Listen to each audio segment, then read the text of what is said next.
جب اسلام قبول کیا تو اسلام قبول کرنے کے بعد سب سے پہلے جو قادیانی حربہ استعمال کرتے ہیں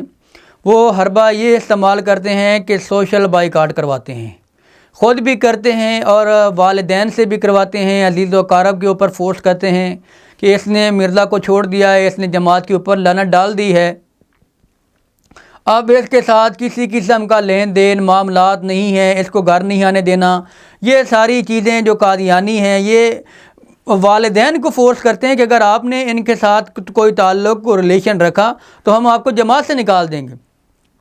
اب جو ریلیٹیو ہیں، والدین ہیں، عزیز و اقارب ہیں، وہ کیونکہ ہمارے خاندان میں میں پہلا انسان تھا جس نے اسلام کو قبول کیا تھا، تو میرے اوپر بھی بہت سے ان لوگوں نے ظلم و ستم بھی کیے،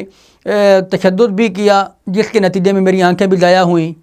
اور تشدد کے نتیجے میں بہت سے ایسے مسائل کا سامنا رہا۔ مالی لحاظ سے بھی انہوں نے جو والدین تھے انہوں نے بھی گھر سے بے گھر کر دیا، مختلف روڈوں کے اوپر، اور جو ہے وہ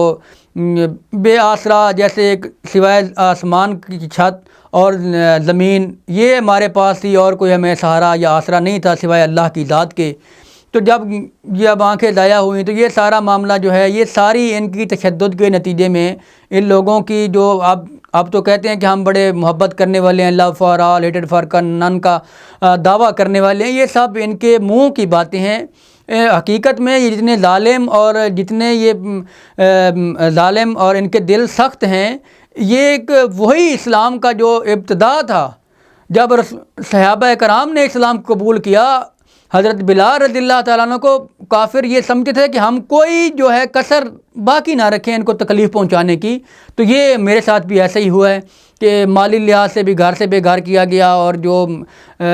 اپنے حصے تھے، جو جائیدادیں تھیں، ان میں سے بھی ہمیں بے دخل کیا گیا۔ تو یہ ساری چیزیں قادیانیت کا یہ شاخسانہ ہے۔ تحفظ ختم نبوت، ناموس رسالت، رد قادیانیت، حالات حاضرہ اور دیگر اہم ملکی و بین الاقوامی موضوعات پر مبنی مستند اور معلوماتی پروگرامز دیکھنے کے لیے KTV آفیشیل کے YouTube چینل کو سبسکرائب کیجیے۔